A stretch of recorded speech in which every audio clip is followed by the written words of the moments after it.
સમજો હોય કાંઈક, કીધું હોય કાંઈક, એટલે બરાબર શાંતિ સમજી લેજો. એટલે મેં શાંતિ પહેલા ઉદાહરણ આપી દીધું કે જે મર્યાદિત લોકો સમજી જાય કે ભાઈ બધોય પ્રસાદ એ પણ નથી લેતા, તો દેવદ્રવ્ય થાય કે ન થાય, પણ પ્રસાદ હોવા છતાં પણ લેતા નથી ને, એ તો મર્યાદી હશે એ સમજી જશે, જે અપ્રસમેન રાખતો હશે એ સમજી જશે. અને હું પણ કદાચ કોઈ મર્યાદી એમ કે મેં સકડી ઠાકોરજીને અરોગાવી છે, તમારા કરતાં સારી મેનમાં અરોગાવીએ છે, તમે ગેસ વાપરો છો, અમે તો સગડી વાપરીએ છીએ, તમે નળનું જલે ચલાવી લ્યો છો, અમે તો કૂવાના જલથી સિંચીને કર્યું છે, તો કેમ તમે સકડી ન લ્યો અહીંયા? એવું કોઈ કહી શકે, અમને કહી શકે, તો અમે એ જ જવાબ દઈશું કે ભાઈ પ્રસાદમાં અમને વાંધો નથી, તમારા ઠાકોરજી અરોગા એમાં અમને વાંધો નથી, પણ હું ન લઈ શકું, આ ન લઈ શકું, દૂધઘર કાંઈક હોય તો લઈ શકું, આ ન લઈ શકું. પણ જો ઠાકોરજીને ભેટ કરેલી વસ્તુમાંથી પણ જો કંઈ ઠાકોરજીને ભોગ ધર્યું હોય એ પણ દેવદ્રવ્ય હોય છે. અને બીજું, જ્યાં સમર્પણનો વ્યવહાર છે, પ્રભુને તમે જે કંઈ સમર્પિત કર્યું છે એ સમર્પિત કરેલી વસ્તુનો પ્રસાદ તમે લઈ શકો છો. પણ સમર્પણનો સંબંધ ક્યારે? કે જે વસ્તુનું તમે નિવેદન કરેલું હોય એનું જ તમે વિનિયોગ કે સમર્પણ કરી શકો છો. નિવેદન કરીએ છીએ બ્રહ્મ સંબંધમાં કે આ બધી વસ્તુ આપની છે, કોની વસ્તુનું નિવેદન કર્યું? તમે જેને તમે પોતાની માનો છો. તમે ગામની વસ્તુનું સમર્પણ નથી, નિવેદન નથી કર્યું પ્રભુને. પ્રભુને તમે એમ કહો છો કે મારું ઘર, મારો દેહ, મારા પરિવારના સભ્યો, મારા પુત્ર, આ બધાનું સમર્પણ નિવેદનના રૂપમાં પ્રભુને બ્રહ્મ સંબંધમાં કર્યું છે. જે પદાર્થનું તમે નિવેદન કરેલું છે એ પદાર્થનું તમે ભગવત સેવામાં સમર્પણ કરી શકો. તમને અન્યનું તમે નિવેદન કરેલ નથી એનું દ્રવ્ય તમે તમારા ઠાકોરજી સેવામાં નિવેદન કરી શકો, સમર્પણ કરી શકો નહીં. જે સમર્પણ કરેલું છે એનો તમે પ્રસાદના રૂપમાં તમે લઈ શકો. તમે ભગવાનની સત્તા નથી હો, તમે ભગવાનની સત્તા સોંપી દીધી નથી સમર્પણમાં. નિવેદન તમે જ્યારે બ્રહ્મ સંબંધ કર્યું છે ત્યારે તમે સત્તા છોડી નથી, તમારી સત્તા નથી છોડી આપણે, પણ એમાં ભગવાનને પણ આપણે એમ કહીએ છીએ કે હું જે અહંતા મમતાથી જે વસ્તુને હું મારી માનું છું, બસ પ્રભુ આપ એમાં પધારો, એની વચ્ચે આપ પધારો. જે ઘરને હું માનું છું એ ઘર હું છોડતો નથી, હું તમને કે ભગવાનના નામે ઘર કરી દેતો નથી, પણ એ ઘરની અંદર આપ બિરાજો. જેમાં હું બંધાણો છું એમાં તુંય બંધા, એમ એને સમર્પણ કહેવાય. કે જ્યાં આપણે બંધાણા છીએ તો આપણે એમ નથી કહેતા કે પ્રભુ આપ એમાં આવી જાઓ, કારણ કે બાંધો કોને? અને આ સમર્પણનો વ્યવહાર છે કે બાંધો કોને? અવિદ્યા કોની? એ શક્તિ કોની છે? પ્રભુની છે. તો આપે અવિદ્યાથી અમને બાંધ્યા છે તો કંઈ વાંધો નહીં, બંધને એ મંજૂર છે, પણ એ બંધનમાં આપે બંધાવવું પડશે. તો ઠાકોરજીને આપણે એમાં પધરાવી દઈએ છીએ. જ્યાં અહંતા મારું ઘર કહે છે ને એ ઘરમાં ઠાકોરજીને પધરાવે. હવે શું કહીએ છીએ આપણે? હવે મારું ઘર નહીં, આપણા બેયનું, આપણે બે સાથે રહીએ, ઠાકોરજીને આપણે બંને એક જ ઘરમાં રહીએ. તો આપણે ત્યાં સમર્પણનો પ્રકાર છે, એમાં તમે તમારી સત્તા છોડતા નથી, છતાં પણ પ્રભુ એની અંદર બિરાજે છે. તો પ્રભુ સાથે આપણો આવો સંબંધ છે, સમર્પણનો સંબંધ છે. આ સમર્પણના સંબંધથી જે તમે કાંઈ ભોગ ધરો, જે વસ્તુ ઠાકોરજીને સમર્પિત કરો, એ બધું જ પ્રસાદ છે. વસ્ત્ર પણ પ્રસાદી હોઈ શકે, એ તિલક કંકુ પણ પ્રસાદી હોઈ શકે, ફૂલ માલા પણ પ્રસાદી હોઈ શકે. આપણે ફૂલ માલા પણ પ્રસાદી પહેરી શકીએ ઠાકોરજીને, કંકુનું તિલક ઠાકોરજીની પ્રસાદી આપણે કરી શકીએ, ઠાકોરજીના પ્રસાદી વસ્ત્ર આપણે પહેરી શકીએ. ઠાકોરજીના તો વસ્ત્ર આપણા સ્વરૂપના નાના હોય, પણ કંઈક મોટા વસ્ત્ર ગદ્દલ વગેરે કાંઈ ધરાવીને એ આપણે વસ્તુ પહેરી શકીએ. ઠાકોરજીની પ્રસાદી રજાઈ હોય આપણે ઓઢી શકીએ. દરેક વસ્તુ આપણે ઠાકોરજીની પ્રસાદી આપણે લઈ શકીએ છીએ. આ મોટો પ્રશ્ન છે વૈષ્ણવના ઘરમાં, મોટો પ્રશ્ન છે કે ઠાકોરજી કદાચ સેવા ન બને ત્યારે બધી જ વસ્તુ કે ગુરુદેવને ત્યાં જ પધરાવવી પડે. મેં કીધું એવો કોઈ નિયમ નથી, એવો કોઈ નિયમ નથી ગુરુદેવને ત્યાં પધરાવવી પડે. પણ તમારો વ્યવહાર પ્રભુ સાથે સમર્પણનો હોય તો બધી વસ્તુ તમે પ્રસાદી તરીકે પાછો તમે ઉપયોગ કરો, કે કદાચ છોકરાઓ પણ ઉપયોગ કરે તો દોષાવવા નથી. તમે એમ કહેશો કે વસ્તુ ભાવ જે વસ્તુ છે અમે ગુરુદેવને આ પધરાવશું, પણ ઘર ક્યાં ગુરુદેવને પધરાવો છો? એક મહારાજશ્રી આજ તો શિબિરમાં કીધું કે તમે ઠાકોરજી છોડો છો, ઘર તો છોડતા નથી. મેં કીધું હજી એ બાકી લાગે છે કે તમે ઘર તો એકે છોડતા નથી. મેં કીધું એ લઈ લેવું લાગે છે કે ઘર ને જમીન, તો એ કે એ તો કઈ છોડતા નથી તમે.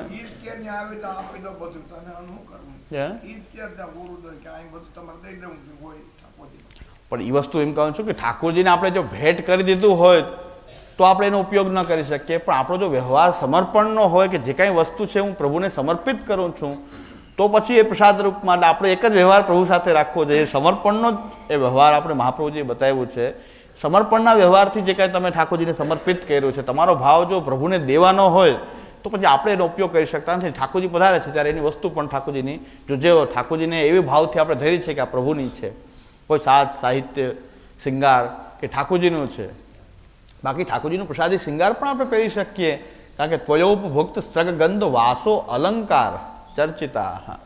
અલંકાર પણ તમે પ્રસાદ તમે ગ્રહણ કરી શકો, પણ તમે એને દાન કરી દો કે ઠાકોરજીનું, આટલી વસ્તુ ઠાકોરજીની, પછી એનો તમે ઉપયોગ કરી શકતા નથી. પણ જો આપણે પ્રભુ ખાલી એક સન્મુખ ભેટ ધરો, બસ એ વસ્તુ તમે ક્યારેય પણ પાછા પોતાના ઉપયોગમાં ન લઈ શકો, કારણ કે ભેટ કરી પ્રભુને. એ ભેટનો ઉપયોગ આપણે શું કરીએ છીએ? ગાયમાં આપી દઈએ છીએ. ઠાકોરજીનો એક વસ્તુ ગાય લઈ શકે, બીજા કોઈ ન લઈ શકે. એટલે આ જ પ્રશ્ન થયો કે મહાપ્રભુજીએ ઠાકોરજીને ભેટ કરેલી એક સોનાની કટોરી હતી. એ સોનાની કટોરી મહાપ્રભુજીના ઘરની અંદર ભંડારમાં કાંઈ નહોતું, રોટલી કરવાનો લોટ પણ નથી. તો હવે ઠાકોરજીને પરિશ્રમ ન થાય એટલા માટે ઠાકોરજીને ભેટ કરેલી એક સોનાની કટોરી હતી, એ મહાપ્રભુજી ગીરવે મૂકી અને જે કાંઈ પણ આવ્યું એની અંદરથી સામગ્રી કરી ઠાકોરજીને ભોગ ધર્યો. પણ એ પ્રસંગમાં સ્પષ્ટ છે કે એમાંથી પ્રસાદ પોતે પણ ન લીધો, સેવક ટેલવા કોઈને આપ્યો નહીં, અને ગાયમાં એ પ્રસાદ લેવડાવી અને જે વૈધો થોડો એ પણ યમુનાજીમાં પધરાવી દીધો. શ્રી યમુનાજીમાં અને ગાયને એ પ્રસાદ આપ્યો, એ પ્રસાદ શ્રી મહાપ્રભુજી અરોગ્યા નહીં. તો મહાપ્રભુજીએ ધરેલો પ્રસાદ પણ મહાપ્રભુજી અરોગ્યા નથી. આ પ્રશ્ન પૂછનાર ભાઈ હોય તો જો ઊભા થાવ તો સારું, નામ નથી લખ્યું, તમને જવાબ મળી જાય કે નહીં, તમને સંતોષ થાય કે નહીં એટલા માટે, હો કે ઉલટ તપાસ કરવા માટે નહીં, ફટકારવા માટે નહીં. તમે કર્યો છે પ્રશ્ન, એટલે તમે આખો પ્રશ્નનો જવાબ આપી દો, પછી સમજાણું કે નહીં જરાક મને ખબર પડે. બરાબર, સારી વાત. હા ભાઈ કે બેન જે હોય, બીજું કાંઈ નહીં ભાઈ, હવે પ્રશ્નનો જવાબ તો હું દઈ જાઉં, એને બરાબર મનમાં ઉતરી વાત કે નહીં કેમ ખબર પડે, એટલે હું પાછો પ્રયત્ન કરું એને સમજાવવાનો. એટલે મહાપ્રભુજીએ ઠાકોરજીને ભેટ કરેલી કટોરી હતી, એટલે એ પ્રસાદ મહાપ્રભુજીએ ભોગ ધરેલો હોવા છતાં દેવદ્રવ્ય માન્યું, એ પ્રસાદ આપે ન લીધો. પોતે ભૂખા એમને બિરાજા રહ્યા, સેવક ટેલવાએ પણ કાંઈ ન લીધું, અને એવી રીતે આપે આખો દિવસ પસાર કર્યો. સંતદાસજી, જે મહાપ્રભુજીના સેવક સંતદાસજી હતા, એને શ્રી મહાપ્રભુજી એવી આજ્ઞા કરી કે તમારું દ્રવ્ય બધું જશે, પણ ઠાકોરજીને જેટલું ભેટ કરી દેશો એટલું દ્રવ્ય રહેશે. આ તો સંદાસજી જેવા હોય તો સેવક થાય, નકર એમ કે બ્રહ્મ સંબંધ લેવું નથી આપણે. આવું જો થતું હોય કે મહાપ્રભુ કીધું બ્રહ્મ સંબંધ લીધા પછી તરત તમારું બધું દ્રવ્ય જશે. મોટા શેઠ હતા, અને એને મહાપ્રભુજી આ પરીક્ષા હોય કે એક પ્રસંગ, એક આદર્શ વૈષ્ણવ કેવા હોય બતાવવા માટેની લીલા હોય કે જે હોય, કે ભાઈ સંદાસજીને એટલી દ્રઢતા છે કે જે થવું હોય એ થાય. મહાપ્રભુજી બધું દ્રવ્ય જશે, પણ ઠાકોરજીને ભેટ કરશો એટલું રહેશે. તો સંદાસજીએ ઠાકોરજીને ભેટ કરી દીધું દ્રવ્ય, એ દ્રવ્ય રહ્યું, એમાંથી ઠાકોરજીને ભોગ પણ આવતો, સેવા પણ ચાલતી, પણ એ પ્રસાદ સંદાસજી લેતા નહીં. સંદાસજી રોજ અલગ લોટ લાવતા, કોડી વેચીને રોજ એક અલગ લોટ લાવે, એ ભોગ ધરે, એ પ્રસાદ લે. પણ ઠાકોરજીના વાર્તામાં સ્પષ્ટ છે કે ઠાકોરજી તો વૈભવથી સેવા થતી હતી. હા એ વાત, હા, એટલે ઠાકોરજીની એક વૈભવથી સેવા થતી હતી, પણ એ પ્રસાદની એક કણિકા પણ પોતે લેતા નહોતા. ઠાકોરજીને ભોગ ધરે, વિશિષ્ટ સામગ્રીઓ ખૂબ ધરે, અને બધું ગાયને આપી દે. પોતે નહોતા લેતા એટલે ગાયને આપી દેતા, બીજો કોઈ સવાલ ન હોય. એ દેવદ્રવ્યના પ્રસાદનું બીજું તો કાંઈ થઈ શકે નહીં, પણ ઠાકોરજીની સેવા તો ચાલતી હતી. પોતે ચૂન લાવતા, કોડી વેચતા, અને એમાંથી એ લોટ લાવે અને લોટની રોટલી કરી અને એ લે, એને રાજભોગ કહેતા કે મારો રાજભોગ આ.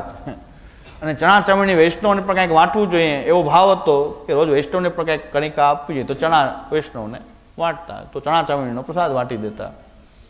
આમ જ આખી જિંદગી પર્યંત એમણે આમ જ નિર્વાહ કરતો. જ્યાં સ્પષ્ટ છે ને કે ભાઈ પ્રસાદ તો હતો ને, ઠાકોરજીની દ્રવ્યોમાંથી ઠાકોરજીને ભોગ આવતો તો એ પ્રસાદ હતો, પણ એ પ્રસાદ સંદાસજી લેતા નહોતા, કારણ કે ઠાકોરજીનું દ્રવ્ય હતું, ભેટ કરેલું હતું. જો ભેટ કરો તો ન લેવાય, પણ સમર્પણ કરેલું જે બ્રહ્મ સંબંધમાં જે સમર્પણ કર્યું છે એ પ્રસાદ રૂપે જો આપણને પ્રાપ્ત, એનો વિનિયોગ કરો સેવામાં અને પ્રસાદ રૂપે આપણે એને પાછો લઈ શકીએ, જે આપણી સેવાની પ્રણાલિકા છે.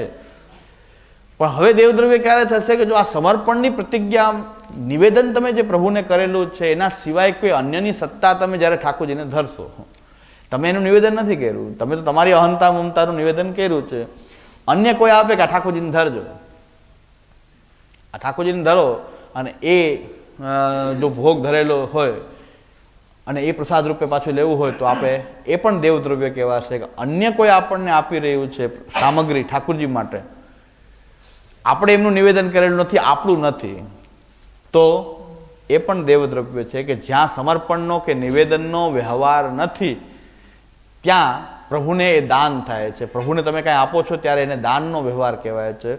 પરિણામે એ પ્રસાદ નથી પણ દેવદ્રવ્ય છે. આ દેવદ્રવ્ય મનોરથોમાં ખાઈ ખાઈને આપણી સૃષ્ટિ એટલી બહિર્મુખ થઈ રહી છે.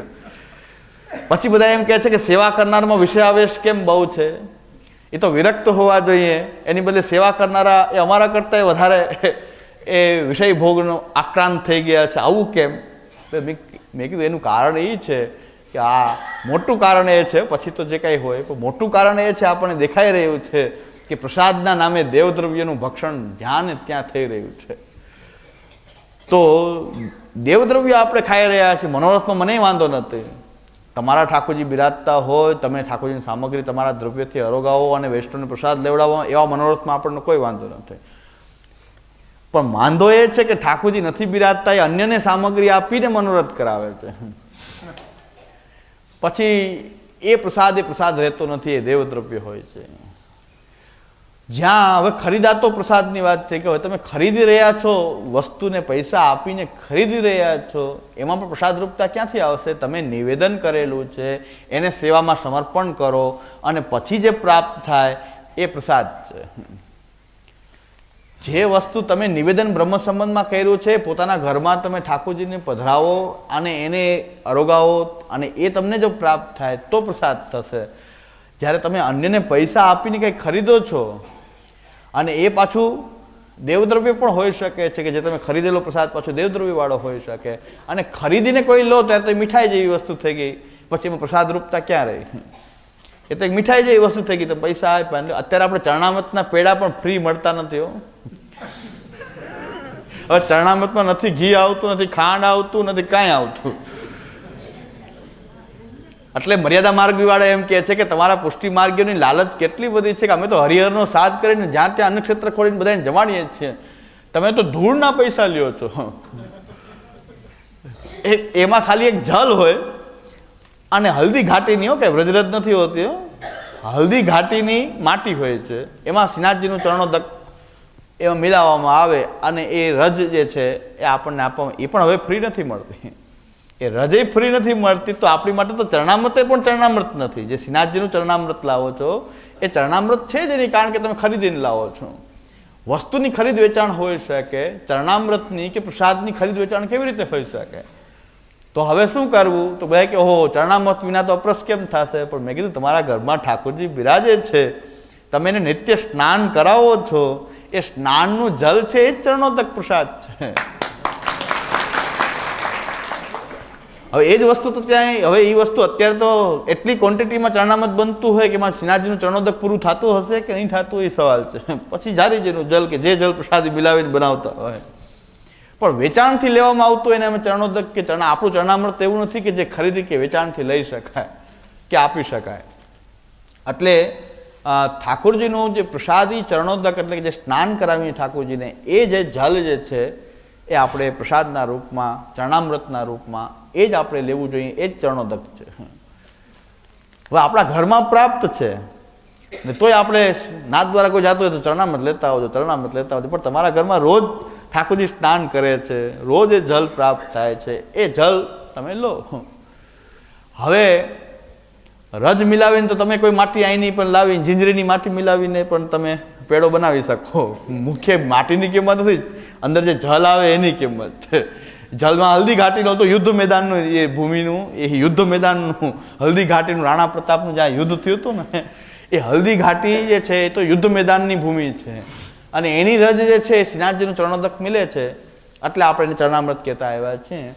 પણ રજ મિલાવવાની જરૂર શું કે અત્યારની મરજાદ કરતાં પહેલાંની મરજાદ એટલી બધી આપણી કઠિન હતી કે આપણે આપણું જલ હોય ઘરનું તો બહાર લઈ જઈએ તો એ જલ પાછું આપણે પી શકીએ નહીં. પ્રાચીન આચાર એવો હતો કે તમે તમારું જલ લઈને પણ બહાર જાઓ તો બહાર નીકળી જાય જલ, એ સમેટેલું હોય તો પણ એ લેતા નહીં. હવે શાસ્ત્ર કહે છે કે નહીં ખબર નથી, પણ આપણો આચાર એવો હતો કે જલ બહાર નીકળી ગયું, એ જલ પણ આપણે લઈએ નહીં, બહાર જઈએ તો ડોલચી લઈને જાય. કે માણસો બહાર જતા એ ડોલચી લઈને જતા કે ભાઈ જલાશય હોય, કૂવો ક્યાંક મળી જાય તો એ કૂવામાં પહેલાં ડોલચી ઉતારે, એ ડોલચીથી પોતે સ્નાન કરે અને પછી જે ડોલચી ભરે એ જલ પાછું લે. આટલો બધો આચાર હતો. એટલે આપણે આપણું જલ જે બહાર લઈ જતા એમ પહેલાં લઈ જતા નહીં. ત્યારે જલ લઈ જવાય નહીં, ચરણામૃત વિના ચાલે નહીં. બહાર નીકળીને શું કરવું, તો આ રજ મિલાવી અને એ કોરી થઈ જાય પછી એ રજવાળો પેડો આપણે બહાર લઈ જતા. હવે આપણે શીશો તો જલનો બહાર લઈ જઈએ છીએ ભેગો. હા, એ તો વ્રજરજ છે, એમાં તો કોઈ આ હલ્દી ઘાટીની છે. આ તો આપણા ઘરે ઠાકોરજી સ્નાન કરાવીએ પછી એમાં શું વાંધો, એમ બ્રહ્માંડ ઘાટની જ હોય તો કંઈ વાંધો નહીં. બ્રહ્માંડ ઘાટની આપણે વ્રજરજ લઈએ જ છીએ, વ્રજરજની મહત્તા તો છે, એમાં કોઈ સવાલ નથી. પણ ઠાકોરજી સ્નાન કરે છે વ્રજાધીપ, એ તો રોજ આપણા ઘરમાં સ્નાન કરે છે ને વ્રજાધીપ. થાય ને ચિત્રજીમાં આપણે અંગવસ્ત્ર કરાવીએ શું છે, સ્નાન છે. અંગવસ્ત્ર તો કરાવવું જોઈએ ને, કે ઘણા તો એમને લપડા અત્તરના કર્યા જ કરે અને લગાડ્યા જ કરે. સ્નાન તો કે સ્વરૂપમાં થાય, ચિત્રમાં પણ થાય. ચિત્રજીને આપણે એક વસ્ત્ર જલમાં બોળી અને આખા શ્રીઅંગમાં અંગવસ્ત્ર કરીએ છીએ. એ જે જલ થયું અંગવસ્ત્રવાળું જે જલ જે છે એ ચરણોદક સ્નાનનું જલ છે. અને બીજું એક ચિત્ર વગેરેમાં સ્નાન કરાવવાની વિધિ આરસીથી પણ છે. સામે આરસી રાખીને આરસીમાં સ્નાન કરાવવામાં આવે અને એ જલને આપણે ઠાકોરજીનું સ્નાનનું જલ કહેવાય છે. તો આપણે ચરણોદક એમાં પ્રાપ્ત છે. બીજું હજી એક મારે આજે આપણે શરણાગતિના મુદ્દામાં એક ચર્ચા કરવાની છે. આ તો એક પ્રસાદનો પ્રશ્ન આવ્યો કે પ્રસાદ દરેક જગ્યાએ લેવો એવું જરૂરી નથી. એ ચેક કરવું જોઈએ કે પ્રસાદ કેવી રીતે ઠાકોરજીને એ સામગ્રી ભોગ ધરી છે, કયા દ્રવ્યોમાંથી ધરી છે, આ પાકી મર્યાદા રાખવી જોઈએ. બધા એ જોવે કે તમારી મેન કેવી છે, અનસકડી છે, સકડી છે, દૂધગર છે, એ બધું તમે રાખો છો. ખાસા સેવકી લાઈન કઈ છે, પ્લાસ્ટિકની છે કે લોખંડની છે, બાટલો છે કે ચૂલો છે, આ બધું જોઈએ. પણ દ્રવ્ય તો જોતા નથી કે ક્યાંથી આવે છે. આ બધું તો બધાને અહીંયા સરખું જ હોય, એ બધી ગોઠવેલ વ્યવસ્થા સરખી જ હોય. પણ કયા દ્રવ્યથી તમે ઠાકોરજીને ભોગ ધર્યો. એટલે મને આનંદ થયો. મેં કીધું કે ભાઈ અરોગાવાની તૈયારી કરી હતી. મેં કીધું હું ક્યાંય અરોગતો નથી. એનું કારણ એ છે કે ભાઈ મેન બધી પાકી હોય, મારા કરતાંય પાકી હોય, પણ સિદ્ધાંત તો હોતો નથી. અન્યની સામગ્રી લઈને ભોગ ધરતા હોય છે. મનોરથોમાં જઈને અન્ય સામગ્રી આવી હોય, દેવદ્રવ્ય ખાઈ લેતા હોય તો એના ઘરે પ્રસાદ લેવો યોગ્ય નહીં. બહુ આગ્રહ કરે પછી ચોખ્ખું સાચું કેવું જ પડ્યું કે ભાઈ હું લઈશ નહીં આમાં, તમે ગમે એટલું 10 કલાક સુધી મથામણ કરો પણ આમાંથી હું કંઈ લઈશ નહીં. કારણ કે સિદ્ધાંત નથી, મેન છે. મારા કરતાં સારી મેન છે પણ સિદ્ધાંત નથી. એટલે તારે એમ કીધું કે એ સાચી વાત, સિદ્ધાંત તો નથી. સખું કીધું એટલે આનંદ થયો મને કે સ્વીકારી લીધું કે સિદ્ધાંત નથી. એ કે ક્યાં કોઈ પાડે છે? ભાઈ કોઈ ન પાડે એટલે આપણે નહીં પાડવું. બધા કૂવામાં પડી જાય આપણે પડી જવું. એ ક્યાં કોઈ પાડે છે સિદ્ધાંત? એ કંઈ બાનું નથી, ક્યાં કોઈ પાડે છે. તો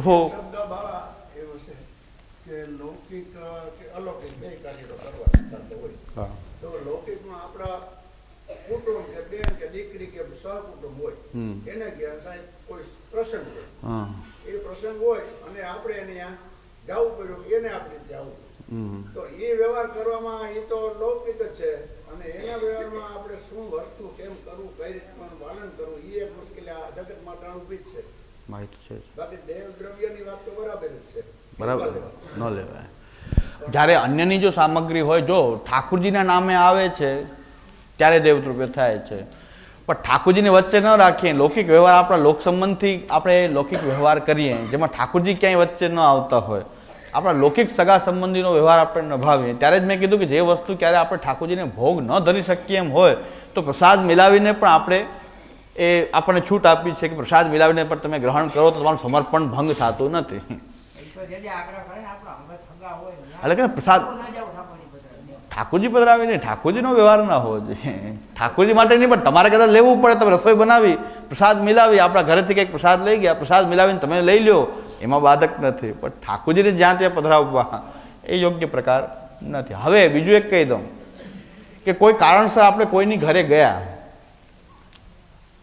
કોઈકની ઘરે આપણે ગયા, આપણા સગા સંબંધીને ઘરે ગયા, ત્યાં રોકાવાનું થયું તો ઠાકોરજી પધરાવીને આપણે ગયા. એમાં પણ ઉત્તમ પ્રકાર સાવચેતીનો પ્રકાર એ છે કે જે કાંઈ પણ ભંડાર આપણે ઠાકોરજીને ભોગ ધરીએ આપણા દ્રવ્યનો હોય, એની ઘરે આપણે રહીએ પણ ભંડાર જે છે આપણે જ આપણા ઠાકોરજીનો કરીએ, એ સાવચેતીના રૂપમાં ઉત્તમ શું કામ છે કે આમાંથી બહુ રેન્જ વધી ન જાય, બધા આત્મીય થવા માંડે. નકર હકીકતમાં કોઈ તમને સગા સંબંધીના રૂપમાં કંઈક આપે છે, એ તમે લઈને ઠાકોરજીને ધરો છો, કોઈ દેવદ્રવ્યનો સવાલ નથી, કારણ કે એ ઠાકોરજી નથી આપતો, તમને આપે છે, તમારા સંબંધથી તમને આપે છે, એમાં ઠાકોરજી વચ્ચે નથી ક્યાંય. તો એ વસ્તુ લઈને તમે ઠાકોરજીને ભોગ ધરી શકો એમાં વાંધો નથી, પણ ઘણાને આટલી છૂટ મળે ને તેમ કે મનોરથમાં આપે છે ને એ અમને આપે છે ને અમે અમારા ઠાકોરજીને ધરીએ છીએ. મનોરથનું બાંધવું થતું જ આમાંથી ચાલુ થઈ જાય. એટલે પાણી પેલા પાળ બાંધવી પડે કે ભાઈ જે કાંઈ પણ ધરીએ આપણા ભંડારમાંથી ધરીએ એ ઉત્તમ છે. સગા સંબંધીને અહીંયા ગયા, ત્યાં પણ આ જ વ્યવહાર રાખીએ કે ભાઈ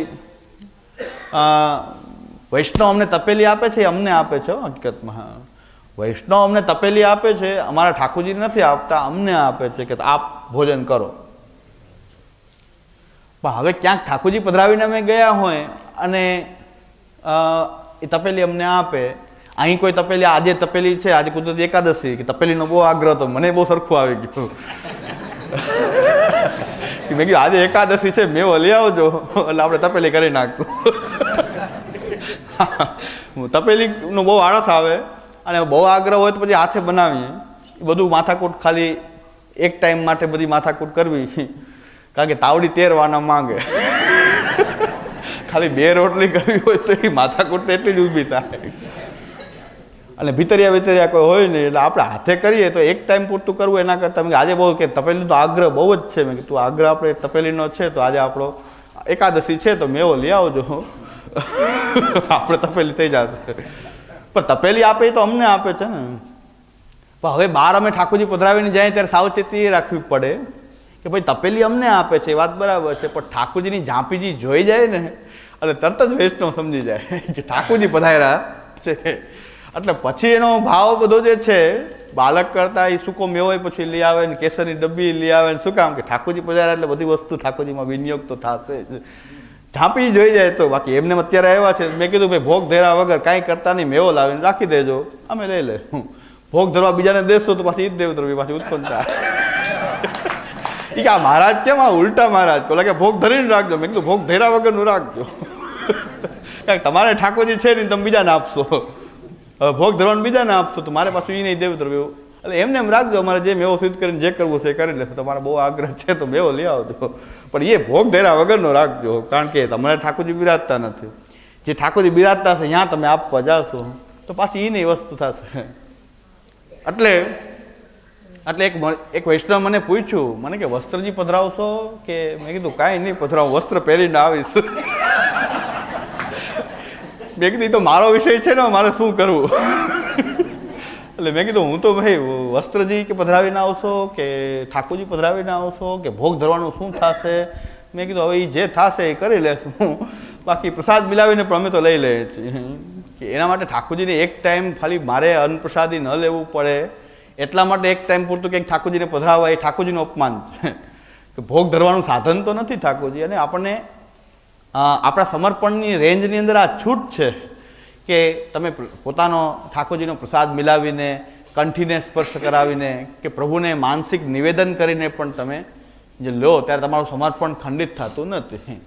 તો પછી ઠાકોરજીને એક પધરાવીને આવશો, હવે કે તપેલીનું કીધું ને, એટલે કે તપેલી છે તો કેવી રીતે ભોગ ધરવાનું શું થશે? વસ્ત્રજી પધરાવશો, મેં કીધું એ જે પધરાવવું હોય પધરાવશું. હમણાં જ વાત કરી કે બીજા મહારાજ ઉપણો રાખે છે, ઉપણો રાખતા નથી. બીજા મહારાજ કે છે ભોગ ધરીને રહેજો, હું એમ કહું ભોગ ધર્યા વગરનું રાખજો.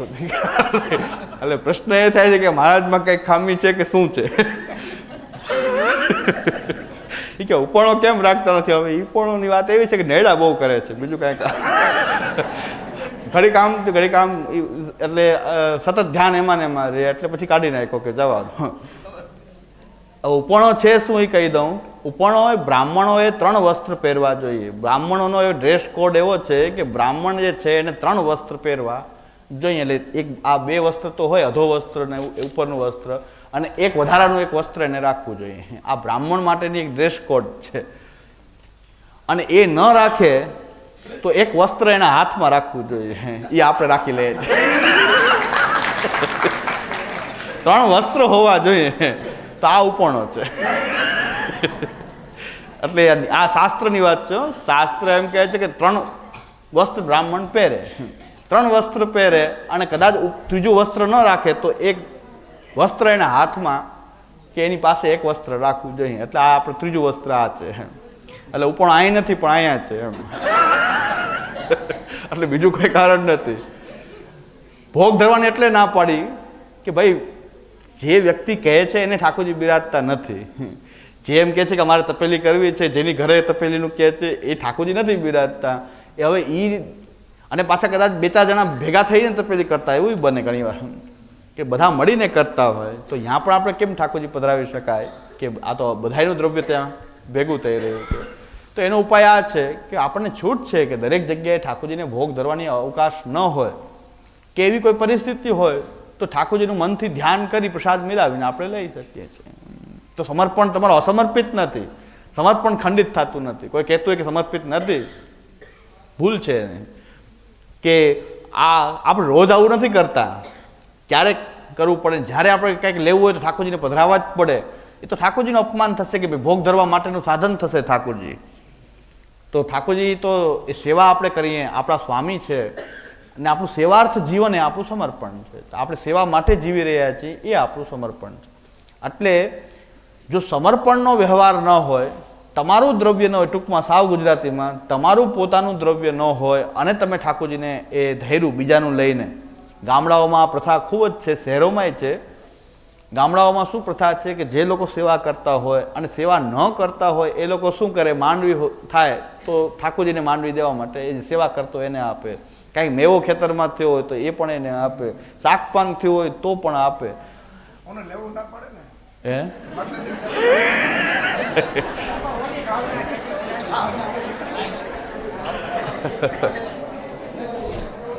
આમાં સર્મધર્મ છે. એમ કોઈ વ્યક્તિની લેવાની ઈચ્છા ન હોય છતાં એમ કે ગામમાં એક શરમ ધર્મ પણ એમ હોય કે ભાઈ અમારે તમે કેમ રાખતા નથી અમારું. એમ પરસ્પર આવા કંઈક વ્યવહાર હોય છે. જે ઠાકોરજીની સેવા કરતો નથી એણે અન્યને સામગ્રી ન આપવી જોઈએ, બીજી જગ્યાએ સામગ્રી આપવાનો આગ્રહ એને ન રાખવો જોઈએ.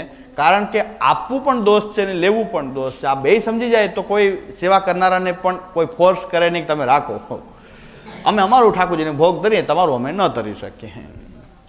આ એક વ્યવહાર આપણો સ્પષ્ટ થઈ જાય કે ભાઈ મહાપ્રભુજીની મર્યાદા છે, એની ખંડન ક્યારેય ન થાય. હા, આવો તમારે કાયમી માટે હાલતું જતું કે પવિત્ર 11 આવે તે દિવસે 11 દિવસે બધા પવિત્ર ધરવાના વૈષ્ણવ માઇક આપી દીધું.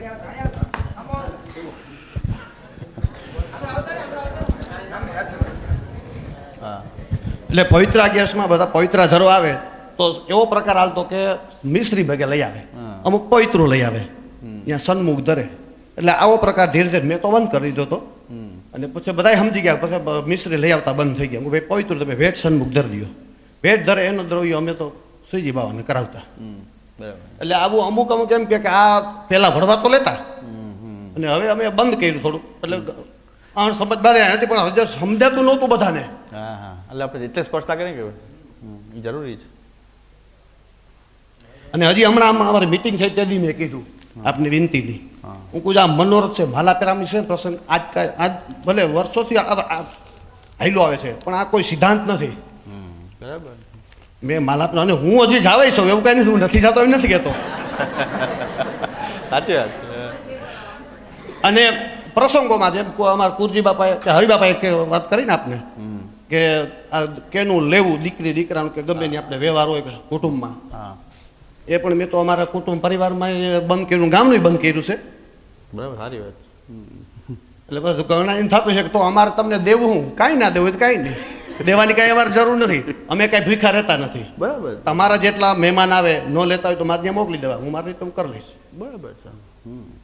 આવું મેં કહી દીધું. હજી હું તો એ જ ચલાવું છું. હજી સાચી હવે ધીરે ધીરે બંધ કરી દો. અમારા બાપા કરતા, વડવા કરતા આવતા. હા, એ તો જો મોટાઓ કોઈ કરતા હતા, એક વસ્તુ સ્પષ્ટ છે, એમનો ભાવ ખરાબ હતો કે ન તો આપણે અત્યારે કાંઈ કહી શકીએ નહીં એ લોકો શું કામ કરતા હતા, પણ એમને યથાર્થ રીતમાં સિદ્ધાંતનું જ્ઞાન નહોતું. એ બરોબર છે. એમનો ભાવ કદાચ ખરાબ હશે, કોઈનું લઈ લેવાનો ભાવ હશે, એવો કોઈનો હોય નહીં, પણ એમને ખબર નથી કે આ લેવાય કે ન લેવાય. એટલે જ મેં પહેલે દિવસે જ વાત કરી કે ખાલી જ્ઞાન કે ખાલી સ્નેહ છે એમાં દૂષણ આવવાની શક્યતા છે. સ્નેહ હોય પણ જ્ઞાન ન હોય તો ક્યારેક દૂષિત થવાની શક્યતા, ભાવને દૂષિત થવાની શક્યતા. એટલે મહાપ્રભુજીને મધ્યમ કહે છે કે એને ખબર નથી, એને ભાવ છે કે ભાઈ પણ સ્નેહ છે પણ એને જ્ઞાન નથી. તો આપણા વડવાઓ આવી રીતે કોઈ પ્રણાલિકા એવી ચલાવી કે એમને જ્ઞાન નહોતું, એમાં કંઈ ખરાબ વસ્તુ નથી કે એમને જ્ઞાન નહોતું એમ કહેવામાં જરાય વાંધો નથી. એમનો ઈરાદો કંઈ ખરાબ નહોતો કે પણ એમને જ્ઞાન નહોતું. હવે આપણને મહાપ્રભુજીના ગ્રંથ જોઈને ખ્યાલ આવે છે કે ભાઈ એટલી આપણા વડવાઓની પણ ભૂલ હતી. તો એ વસ્તુ આપણે સુધારવામાં શું વાંધો છે? ઘણા લોકો કે નહીં એટલા વર્ષથી આવ્યું એટલે હવે તમે ચાલુ જ રાખશું. પણ હવે આપણને સ્પષ્ટ થાય છે કે ભાઈ આજે તમને ખબર હશે કે પહેલાંના લોકોમાં એટલો ભણતરનો પ્રચાર નહોતો, ગ્રંથો એટલા પ્રાપ્ત નહોતા કે એ અધ્યયન કરી શકે, તો એમનાથી કંઈક સહજ કંઈક ભૂલ થઈ હોય. છતાં પણ આપણને હવે પ્રાપ્ત છે, ગ્રંથો પ્રાપ્ત છે, સિદ્ધાંત આપણે જોઈએ છીએ, આપણી બુદ્ધિમાં પણ આપણને સમજાય છે કે ભાઈ આ સિદ્ધાંત છે, તો એટલો ફેરફાર કરવામાં વાંધો શું? મેં તો મર્યાદી વૈષ્ણવને એ જ કીધું કે તમે અન્યની સામગ્રી ન લો, ઠાકોરજી ન બિરાજતા હોય ત્યાં તમે ઠાકોરજી પધરાવો નહીં, પણ તોય કે અમે ઠાકોરજી ન પધરાવીએ કે તમારે કોઈ વ્યવહારના કારણે કંઈ રસોઈ કરી દેવી પડે તો આપણને જરાય વાંધો નથી. તમે એને રસોઈ કરી દો, તમે એક પ્રસાદની કણિકા તમારા ઘરેથી લઈ જાઓ અને મિલાવી દો ને એમને લેવડાવી દો. ક્યાં એમને જરૂરી છે જેટલા લોકો પ્રસાદ લે છે મનોરથમાં એ બધાય ઠાકોરજીનો પ્રસાદ જ ઘરમાં ખાતા હશે એવા છે? 5,000 હજારના સમાધાન થાય તો 5,000માંથી એવા કેટલા કે જે ઠાકોરજીને ધરેલો પ્રસાદ જ ગ્રહણ કરતા હોય એવા કેટલા? એને મોનથારથી કામ છે, મોનથાર મળી જવું જોઈએ, 5, 5.5 બરાબર મળી જવો જોઈએ, 5.5 ના 6 ન થવા જોઈએ. કોઈ પૂછતું નથી તમે ભોગ ધર્યો કે ન ધર્યો, કોણ પૂછે છે? ચાલો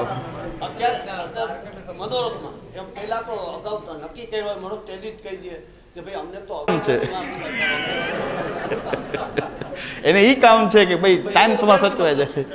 તો તમે પ્રસાદ મિલાવીને પણ વૈષ્ણવનું સમાધાન તો કરી શકો છો, કારણ કે પ્રસાદ જ ઠાકોરજીને ધરેલો લે એવા આગ્રહી કોઈ મોટા ભાગનો સમૂહ છે નહીં કે જેના માટે આપણે એટલી બધી મહેનત કરીએ છીએ. મર્યાદી વૈષ્ણવ કેટલી મહેનત કરે છે. હું તો એમ કહું છું કે ભાઈ આ તમે શા માટે કરી રહ્યા છો? એક તો ઘરના ઠાકોરજીની સેવા છોડી રહ્યા છો. એના કરતાં એમને કીધું કે ભાઈ 5-10 જણા જે ન લેતા હોય એ મોકલી દેજો, અમે લેવડાવી દઈશું. એવા કેટલા નીકળશે? 10-20 જણા, તો એને અમે લેવડાવી દઈશું, બાકીનું તમે કરી લ્યો, તમારે જેમ કરતા એમ કરો. અમે પ્રસાદ આપશું તમને, પ્રસાદ થોડોક આપી દઈશું, તમારે જેમ રસોડું બનાવવું એમ બનાવો. વૈષ્ણવ મળીને બનાવવું હોય કે સરખે સરખા વૈષ્ણવ અન્યનો સ્પર્શ કરાવવો હોય તો વૈષ્ણવ મળીને. હમણાં મારી શિબિર 300 શિબિર હતી તો એ લોકો કે અમારે જ્યારે કોઈ પણ ગોસ્વામી બાળકો પધારે અને પ્રસાદ લેવાનું ન થાય એવું બને નહીં ને હાવ શિબિર થઈ જાય ને કોરે કોરું કાંઈ નહીં, તો અમારા ગામમાં એવું કોઈ બન્યું જ નથી એમ, એટલા શોખીન એમ. તો મેં કીધું એમ કરો, તમને પણ વાંધો નહીં, મેં તપેલી કરી, ત્યાં બી રસોઈ બહુ આવે કે તપેલી તો કરવી જ. મેં કીધું તપેલીને તમે શું સમજો છો એ સમજો પહેલાં.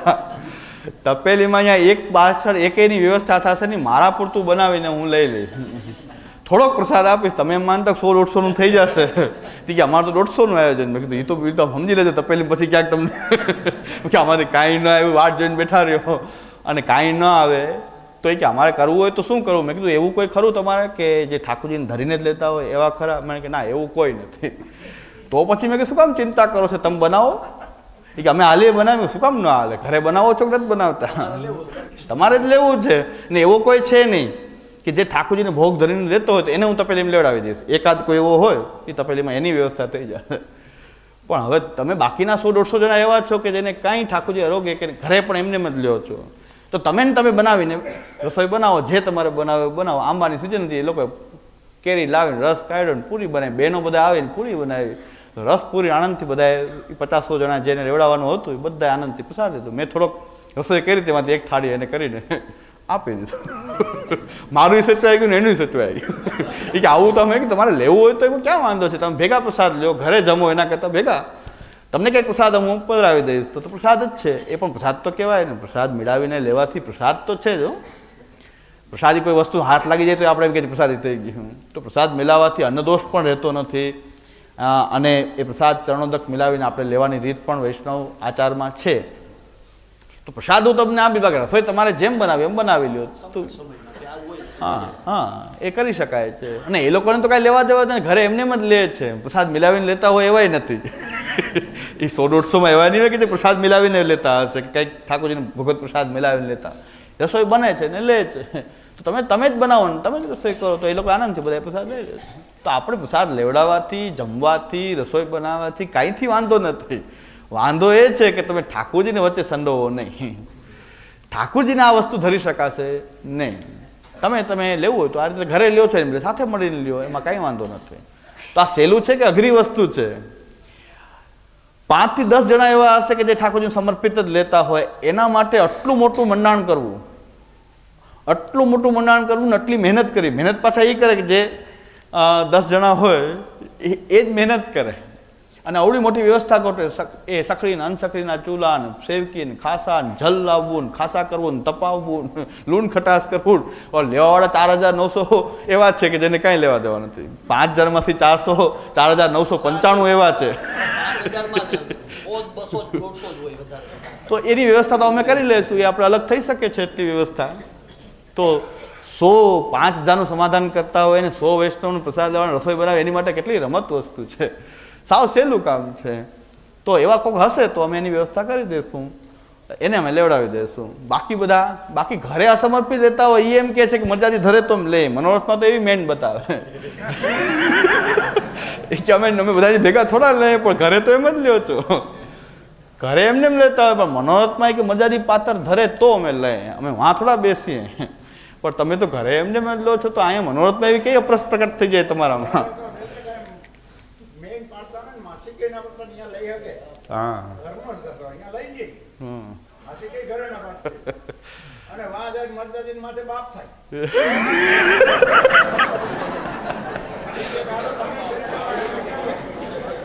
અમારે ઘણી વખત આવો પ્રશ્ન થયો છે કે ભાઈ ઓલા કે મરજાદી હોય કે ન લેતા એવા પાત્ર ધરીએ, પણ બીજા બધા એમ કે એ ધરી જાય, એવા 150 બેસી જાય લાઈનમાં.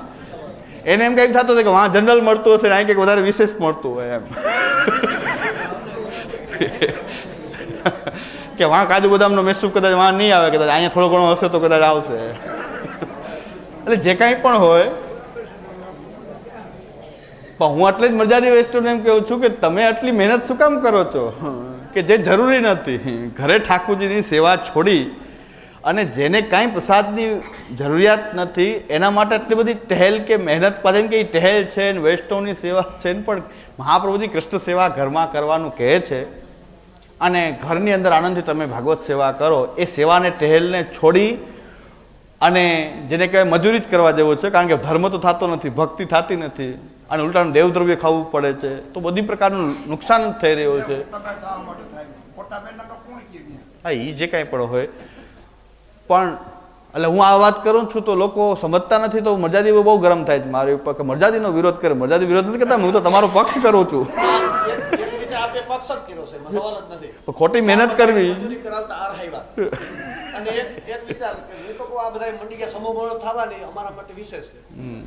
વિશેષ એનું એક કારણ કે બધાને એક નીતો ના ગુલામી કરવી નહીં.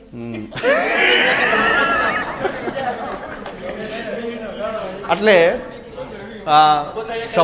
સમર્પણ જે છે, ઘરમાં તમારું દ્રવ્ય હોય, તમે તમારા ઠાકોરજીને વિનિયોગ કરાવો અને એ પ્રસાદના રૂપમાં લે, એ પ્રસાદ છે. કોઈ વૈષ્ણવ પોતાના ઘરમાં આ મર્યાદાથી સેવા કરતો હોય તો એ પ્રસાદ આપણે ગ્રહણ કરી શકીએ. ગુરુ પણ, અમે લોકો પણ જો આ મર્યાદા શ્રી મહાપ્રભુજીની પાલન કરતા હોઈએ તો એ પ્રસાદ અમારા ઘરમાં તમે પણ પ્રસાદ લઈ શકો.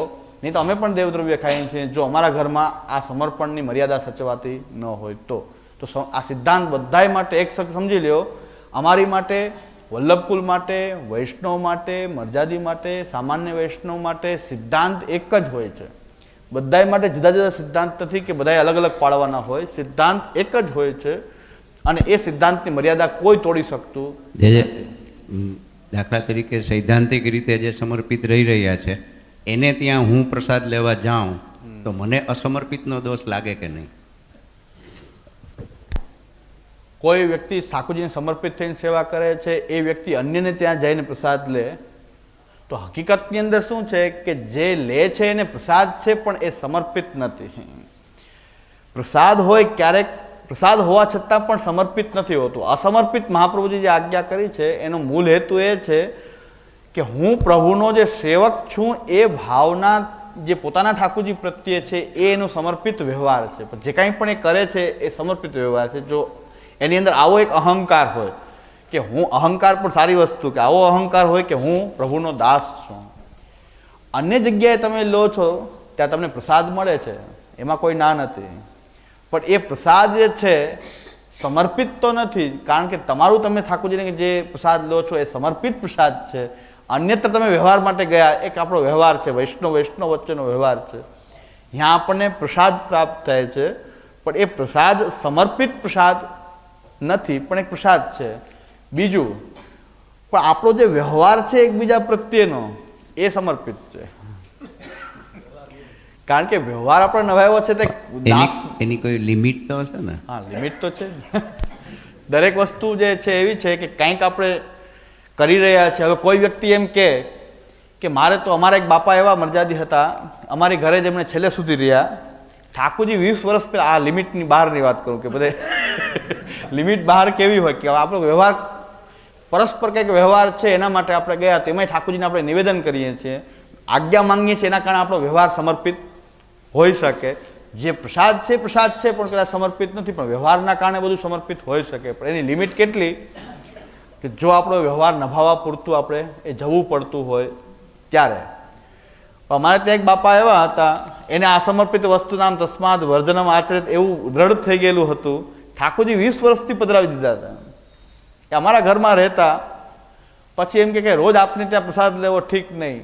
તો અમારા જુનાગઢની અંદર અમારા ઘરની આજુબાજુ હું નાનપણમાં 70 ઘર મર્યાદીના હતા. મારા ઘરની ફરતે 70 ઘર મર્યાદીના હતા. બધા એમ કે મર્યાદીની બધી ડીટો વિગત આપને ખબર કેમ છે? મેં કીધું જન્મજાત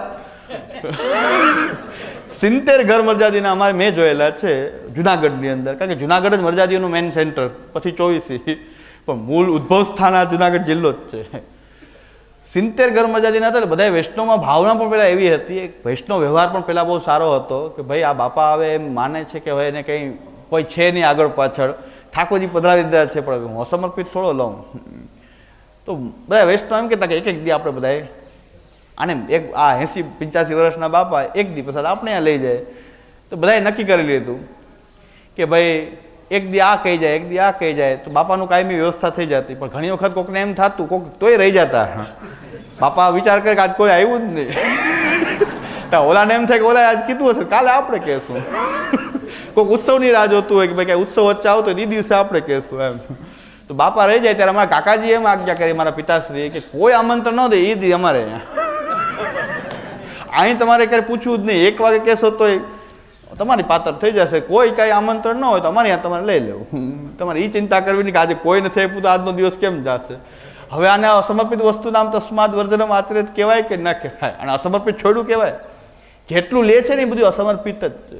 સેવા વગર તો જે કાંઈ પણ તમે કરી રહ્યા છો એ બધું અસમર્પિત છે, કારણ કે સેવા જ નથી કરી રહ્યા. ફક્ત ભોગ ધરેલો પ્રસાદ એ લેવો છે. એને તો મજાદી વૈષ્ણવ એકબીજા આમંત્રણ આપતા હતા. એ જીવા ત્યાં સુધી એનું આવું રીતે નભી ગયું, કારણ કે એ ખાડો જે પડતો હતો એ અમે લોકો કીધું, અમારા કાકાજી એમ કીધું અહીં લઈ લેવું. તમારે એ ચિંતા હવે ક્યાં કરવી કે હવે આજે કોઈ નથી કીધું, હવે કોને કહેવા જાવ. એમાં એક દિવસ એ બાપાએ એક મર્યાદી વૈષ્ણવ, બધા સ્વભાવ મર્યાદી હોય એટલે સ્વભાવ સરખા હોય એવું જરૂરી નથી હો. મર્યાદ સરખી હોય પણ સ્વભાવ સરખી હોય. તો બાપા પ્રસાદ લેતા હતા. બાપાને પાછું ખાવાનો શોખ બહુ. એને ઓલા મર્યાદીને બોલાવીને કીધું કે આ રોટલીની કોર બહુ કાચી થાય છે. તો એ કે ઊભો જ થઈ જાય, હાલ તો થાય. કે એક તો મેં બોલાવીએ અને હું ગરમી પકડી ગયા ઓલા અંદરથી કે ઊભો કરી દીધો પાતર ઉપરથી કે અહીંયા આવું જ નહીં કોઈ દી. બસ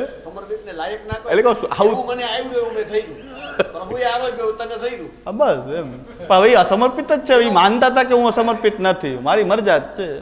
એમાં અમે છોકરાઓ બધા રમતા, એ પ્રસાદ લેતા હોય ને કોઈક છોકરા ધરાડે ને અડે તો તરત જ પ્રસાદની પાત્ર મૂકીને ઉપરમાં કાકાજી પાસે આવે કે છોકરો અડી ગયા, શું કહું? કાકાજી કે પાછી આગ ગયા, બીજી પાત્ર કરો. એ પાત્ર ન લેતા, પાછી મરજાદની આગ ગયા. હવે છોકરાઓને એમ થઈ ગયું કે આ ખીજાય છે એટલે ખાસ અડવું, એ જમતા હોય ત્યારે અડવું.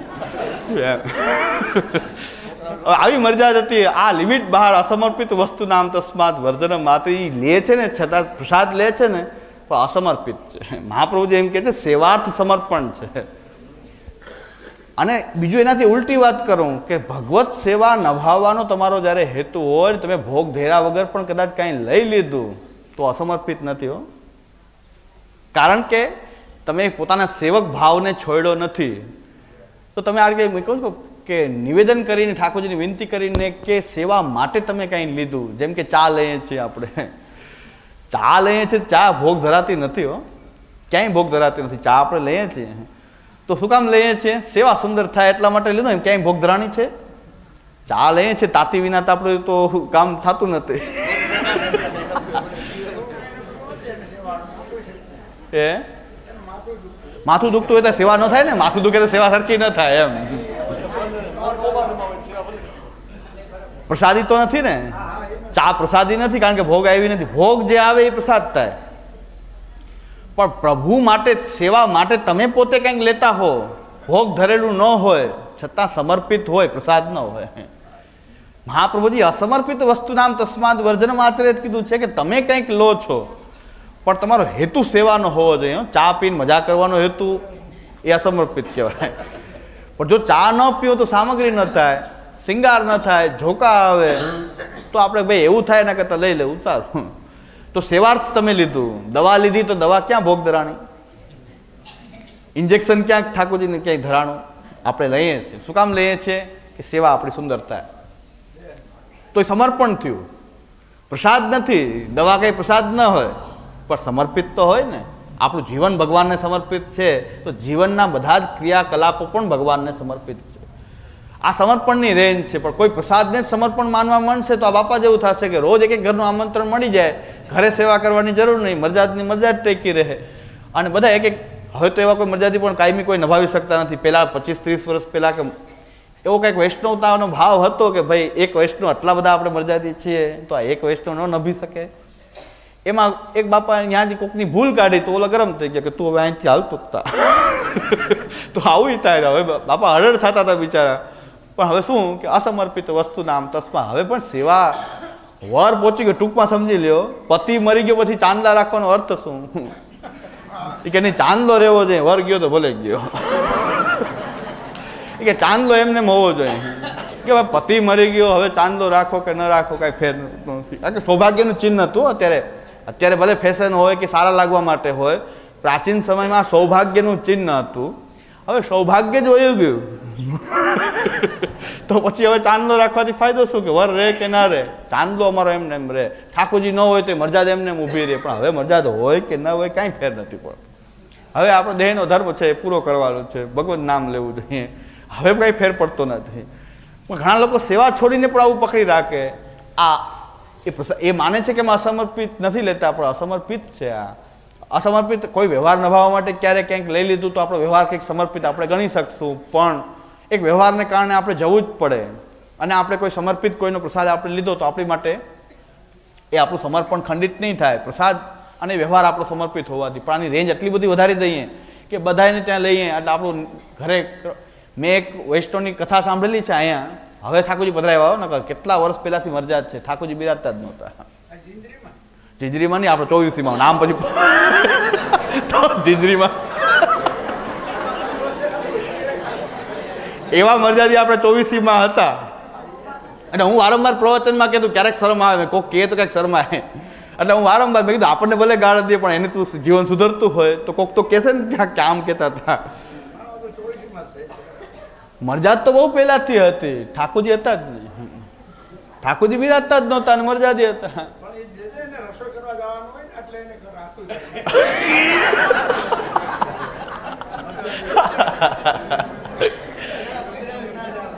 એટલે હવે આમાં સમર્પણ ક્યાં રહેશે? ઠાકુરજી નહીં બિરાજતા હોય તો સમર્પણ કેવી રીતે રહે? તો સમર્પણનો વ્યવહાર શક્ય જ નથી. પણ હવે અણસમજ હોય, આપણી અણસમજ હોય. મનોરથમાં જાય, ટોકરી બાંધાવી, 2-4 દી ચાલે, બીજું આમંત્રણ આવી જાય. એમ એક ટોકરી હાલે, આપણે ત્યાં ટોકરી કહેવાય, જ્યાંથી બાંધી આવીએ 2-4 દી નીકળે ત્યાં કોઈક આમંત્રણ તો આવી જ જાય. સારા કારીગરો એ ઘરે નવરા ન રહી શકે, અત્યારે એવો સમય છે. સારું કંઈક આવડતું હોય તો એ નવરા આજે રહી શકતા જ નથી, એવી પરિસ્થિતિ છે. કારણ એટલે સમર્પણનો પ્રસાદ આપણે લઈ શકીએ, સમર્પિત પ્રસાદ આપણે લેવો જોઈએ. આપણા ઘરે ઠાકોરજીને ભોગ ધરી લઈ શકીએ. બીજું એક કહી દઉં, જેને ઠાકોરજી ન બિરાજતા એને પ્રસાદ મળે કે ન મળે, તો એના માટે મહાપ્રભુજી આજ્ઞા એમ કરે છે કે તમારાથી જો સર્વ સમર્પણપૂર્વક ભગવત સેવાનો નિર્વાહ ન થઈ શકતો હોય તો પહેલાં તો બ્રહ્મ સંબંધ ન લેવું જોઈએ. બ્રહ્મ સંબંધ સેવાર્થ હોય છે. બ્રહ્મ સંબંધ ન લઈને ખાલી શરણાગતિમાં, આજનો મુદ્દો એ છે કે શરણાગતિમાં રહીને કેવી રીતે પોતાનું કર્તવ્ય એને શું કરવું જોઈએ. તો શરણાગતિમાં જો ઠાકોરજીની સેવા ન બની શકતી હોય તો મહાપ્રભુજી પૂજન કરવાની આજ્ઞા કરે છે. સેવા જેનાથી ન નભી શકે એમ હોય તો એને, હવે સેવા મેંડ અપરસને કારણે ન નભે એ વસ્તુ આપણે છોડી શકીએ કે ભાઈ મેંડ વગર પણ, ઓછી મેંડથી અપરસથી પણ સેવા થઈ શકે. કારણ કે અન્યને પ્રસાદ નથી લેવડાવતા, આપણે ઠાકોરજીને ધરી અને જેવી મેંડ હોય એવી. ઠાકોરજીને એક તો અપરસ હોતી નથી, ઠાકોરજીને મેંડ હોતી નથી. કારણ કે શિલા ઓદન જંગન રોટી અંગુરની બીચે ફળ ધરે ઓર ગોરસ કે પાલતુ. ઠાકોરજી કે મને તમે સકડી ક્યાં છોડાવશો? ઠાકોરજી તો જંગન રોટી, શિલા ઓદન જંગન રોટી, એને કાંઈ અપરસ હોતી નથી. ઠાકોરજી એમ કહે છે કે ભોજન કરીને જૂઠણ હાથ, બ્રહ્માજી આજે આવ્યા છે માછલું બનીને લેવા માટે, તો ચાલો આજ કોઈ હાથ ધોતા નહીં, કામડીથી પોછી નાખજો. તો જૂઠણથી કામડીથી, હવે મરજાદ હોય તો ભાગી જાય ને મરજાદી. હવે આપણે એમ કહે કે ઠાકોરજીને અપરસ હોય તો ઠાકોરજીને તો અપરસ આવી હતી કે કામડીથી હાથ પોછી લેતા, જૂઠણ હાથ તો છોવાતા નહોતા. અને જગન્નાથ જોશીને એમ થયું કે ઠાકોરજી ભોજન કરતા કરતા એ વાઘો જો થાલને સ્પર્શ થઈ જાય, વાર્તામાં જરાક ગોટાળો છે, એ પ્રિન્ટિંગ ગોટાળો છે. થાલ છોવાઈ જશે નહીં, કે થાલ વાઘાને અડી જશે. એમ થાલ જો વાઘાને અડી જાય તો વાઘો આખો ઠાકોરજી ધારણ કર્યો છે સકડી થઈ જાય ને, જૂઠણ થઈ જાય, સકડી થઈ જાય, એમ વિચાર આવ્યો એને કે ભાઈ ઠાકોરજી અરોગતા હોય અને વાઘો થાલને અડી જાય તો થાલ છોવાનો પ્રશ્ન નથી, વાઘા છોવાનો પ્રશ્ન છે. તો વાર્તામાં જરાક એક ઉલટ સુલટ થઈ ગયું છે કે ભાઈ વાઘો છોવાઈ જાય એ પ્રશ્ન છે. ઠાકોરજી કે આવો વિચાર કેમ આવ્યો? મને કેમ અપરસ બતાવવા માંડ્યા, મને કેમ મરજાદ બતાવવા માંડ્યા? ઠાકોરજી થાલ ફેંકી દીધો લાત મારીને કે તમે જો મને અપરસ બતાવશો, અપરસ તમારે રાખો, તમે મરજાદ રાખો, તમે અપરસ રાખો, કાંઈ વાંધો. પણ તમે એમ કહો કે નહીં ઠાકોરજીને અપરસ હોય, ઠાકોરજીને અપરસ જોઈએ, તો પછી કેટલાય અહીંના જો ઇષ્ટોની વાત કરું, મને મળે પણ છે, હજી મળે છે ને એકદમ શરીર સ્વસ્થ છે. કોઈને સગા સંબંધ થતા હોય તો કહેજો, શરીરમાં બહુ સારું છે, નરવાય છે, સ્વસ્થ છે, પણ ઠાકોરજી પધરાવી દીધા છે. વાંધો શું કે ગેસનું ભોગ ધરાય નહીં, ગેસનું ભોગ ન ધરાય ઠાકોરજીને, એટલે ઠાકોરજીને પધરાવી દીધા છે. પોતે આનંદથી રહે છે. અને મારા અમદાવાદમાં મારું એક ઘર હતું, બાજુમાં જ અમને મળવા પણ આવતા, કીર્તન કરતા. કારણ કે એમ થાય કે આપણા એ બાજુના બાવા પધારેલા, એને એમ થાય કે આપણે જાય, અમને એમ થાય કે આપણા કોઈક આવ્યા. તો પણ વાંધો શું, ગેસને કારણે એને ઠાકોરજી કે બેન નથી નભતી, અપરસ નથી નભતી, આંખની કંઈક તકલીફ છે, જે કંઈ પણ હોય, આપણે રસોઈ બનાવીને જે પણ પ્રકારથી આપણે રસોઈ બનાવીએ એ ઠાકોરજીને આપણે ભોગ ધરી શકીએ છીએ. મહાપ્રભુજી એમ આજ્ઞા કરી છે કે તું જે લે એ ઠાકોરજીને તું ભોગ ધરીને લે. તો જે રસોઈ આપણે બનાવીએ છીએ એ જૂઠણ ન થાય, એઠું ન થાય. એટલું તો બધાને ખબર પડે કે ભગવાનને ભોગ ધરવાનું હોય એ વસ્તુ એઠી ન કરાય. આવી સાધારણ અપરસમાં પણ કોઈ ઠાકોરજીને ભોગ ધરીને, સખડી ભોગ ધરીને સેવા કરી શકે છે. તો ઠાકોરજી પધાર્યા પછી તમે તો સાવ બહાર જે રસોઈ બનાવે છે એમાંથી ખાનપાન કરી રહ્યા છો, તો ઠાકોરજીને અપરસ હતી કે તમારે અપરસ હતી? એમાં એનું એવું છે કે અમારા ગામના છે એટલે મારી કોઈ જિંદગીમાં કોઈ દી આમ હળગાવી નહોતી. એટલે રોટલી કેમ બને એ ખબર ના હોય, બાઈ કરતી હોય ને ભાઈ મારી જોડે કેમ તો પછી એની પોઝિશન શું થાય? પણ સેવાની ભાવના હોય તો કોણ શીખીને આવ્યું હોય? બધાને આવડી જ જાય ને. ભાવના ન હોય. કોણ શીખીને આવ્યું હોય એમ પછી કે આખું નબળી પડી બધું થાય ને. બધું થાય, પણ કોણ શીખીને આવ્યું હોય? બધા રોટલી બે કરવી હોય તો કા ખીચડી કરીને પણ નિર્વાહ કરી શકાય. અથવા તો આપણા પરિવારના સભ્યો જે છે એ પરિવારના સભ્યોને પણ અપરસમાં સ્નાન કરાવીને કે જે રીતે શુદ્ધતાથી રસોઈ કરી દે તો આપણને ભોગ ધરીને આપણે લઈ શકીએ છીએ. કારણ કે અમારે ત્યાં મુખ્ય ભીતરિયાઓ અવૈષ્ણવ હોય છે બધા.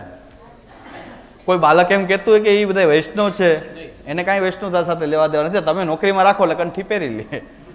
અવૈષ્ણવ હોય, અસમર્પિત લેનારા હોય, એ લોકો અંદર રસોઈ કરતા હોય છે, સેવા કરતા હોય છે, તો વૈષ્ણવના ઘરના છોકરાઓ બાળકો કે જે તો ભગવાનને આપણે એનું નિવેદન કરેલું છે, મહાપ્રભુજી કહે છે કે સરખા ભગવદીય છે, તો હવે સાવ આપણે બધું જ સેવા છોડી દેવી પડે. એ સમયમાં એ લોકો રસોઈ કરી દે, જૂઠણ કર્યા વગર જો આપણને કંઈક આપી દે તો એ થાળ એક ઠાકોરજીને ભોગ ધરીને આપણે સેવા કરી શકીએ, સમર્પિત સેવા કરી શકીએ, એમાં કોઈ દોષ નથી. કારણ કે મહારાષ્ટ્રના ઘરમાં આમ જ થાય છે, બધાના ઘરમાં આમ થાય છે કે મુખ્ય ભીતરિયા અવૈષ્ણવ જ કરી રહ્યા છે. એ અવૈષ્ણવ છે, લસણ ડુંગળી ખાય છે, નાય છે કે નથી નાહતા એ ભગવાન જાણે. એ પનાળામાંથી આમ નીકળી જાય તો એ અપરસ થઈ ગઈ તો કોઠીનો ખુલે નહીં, જરાય જલાઈ ન પડે અને અપરસ થઈ જાય, એવું સામર્થ્ય હોય મુખ્ય ભીતરિયાનું.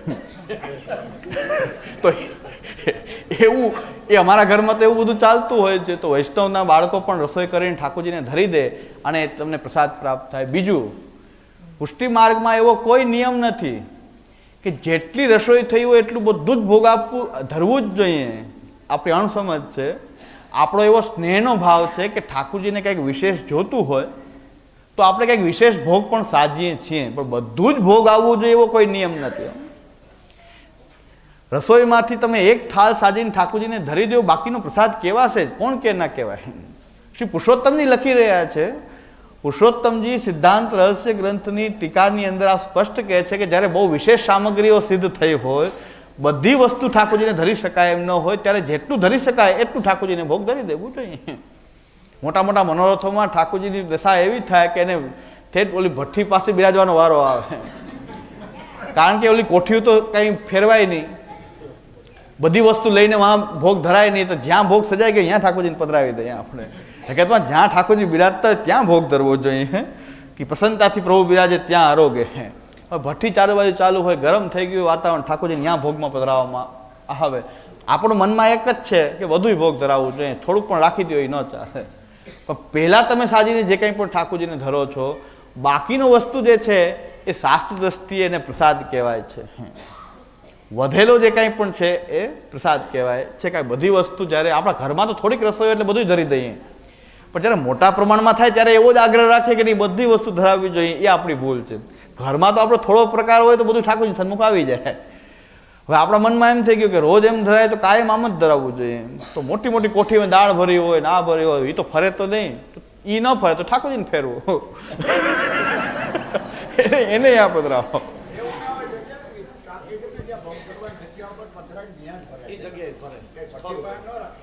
મેં ભાઈ ભોગ ધર્યા છે, અહીંયા હોય ને અહીંયા ભઠ્ઠી ચાલતી હોય, એમાં બહુ ફેર ન હોય, બહુ મોટી જગ્યાએ ફેરવવાનું ન હોય, અહીંયા ભઠ્ઠી ચાલતી હોય, અહીંયા ભોગ ધરવાની જગ્યા ઉપર રાખી હોય. એટલે આટલાથી એટલું ફેર પડે, બીજું કઈ ફેર બહુ ન પડે.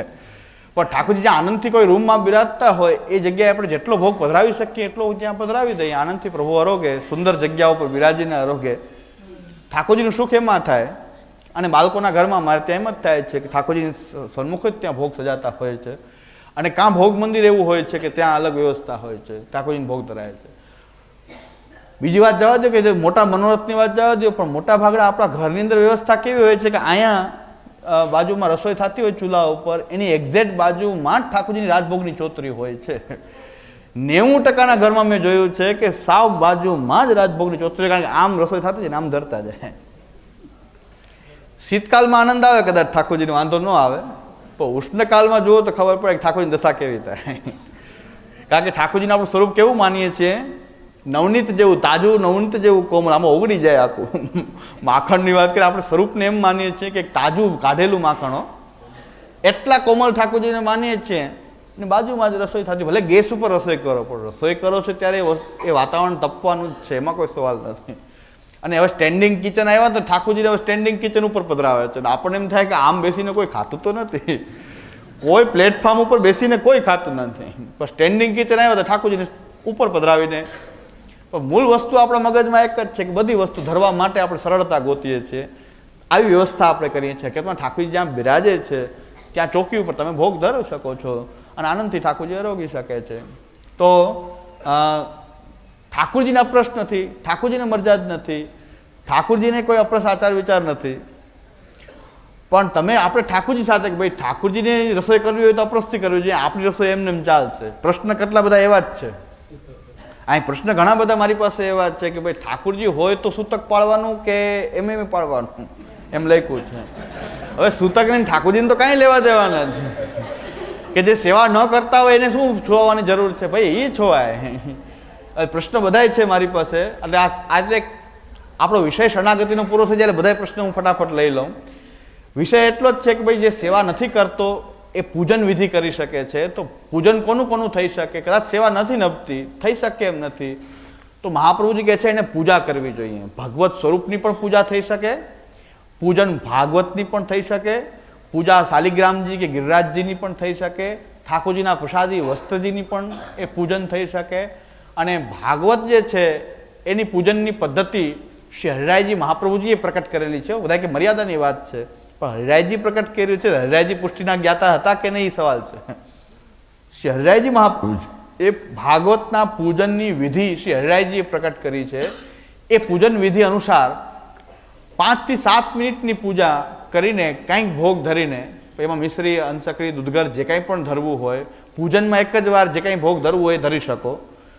અને પછી એ પ્રસાદ, એ પણ પ્રસાદ છે. હવે એમાં ચરણોદક હોય કે નહીં, પૂજનમાં ચરણોદક હોય કે નહીં, તેમાં આવે છે સ્નાન કરાવો છો. ભાગવતને પણ સ્નાન કરાવવાનું હોય. કેવી રીતે? ઉપર જલ ન ઢોળાય, પણ જલ લઈ અને જરાક છીંટા, એક છાંટ આપણે આપીએ છીએ, તો એ ભાગવતને સ્નાન કરાવ્યું છે. સ્નાનમ પરિકલ્પયામિ, તો સ્નાન કરાવ્યું. તો બાકીનું જે જલ છે ભગવાનનું એ ઉચ્છિષ્ટ ચરણોદક જ કહેવાય.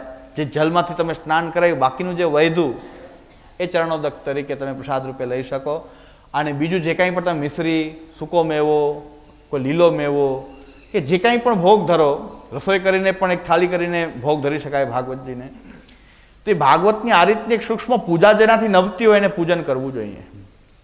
અને એ પૂજન કરીને એ પ્રસાદ જે છે રસોઈ વગેરે મિલાવીને લેવું જોઈએ, જેથી કરીને અન્ન દોષ નિવૃત્ત થાય અને ભગવાનને ધરેલો પ્રસાદ આપણને પ્રાપ્ત થાય. આપણે ક્યાંય લાઈનમાં બેસવું ન પડે. પ્રસાદ તો અમારા ઘરમાં છે ને એટલે અહીંયા આવ્યા છીએ, વેચાતો લઈ લઈએ છીએ.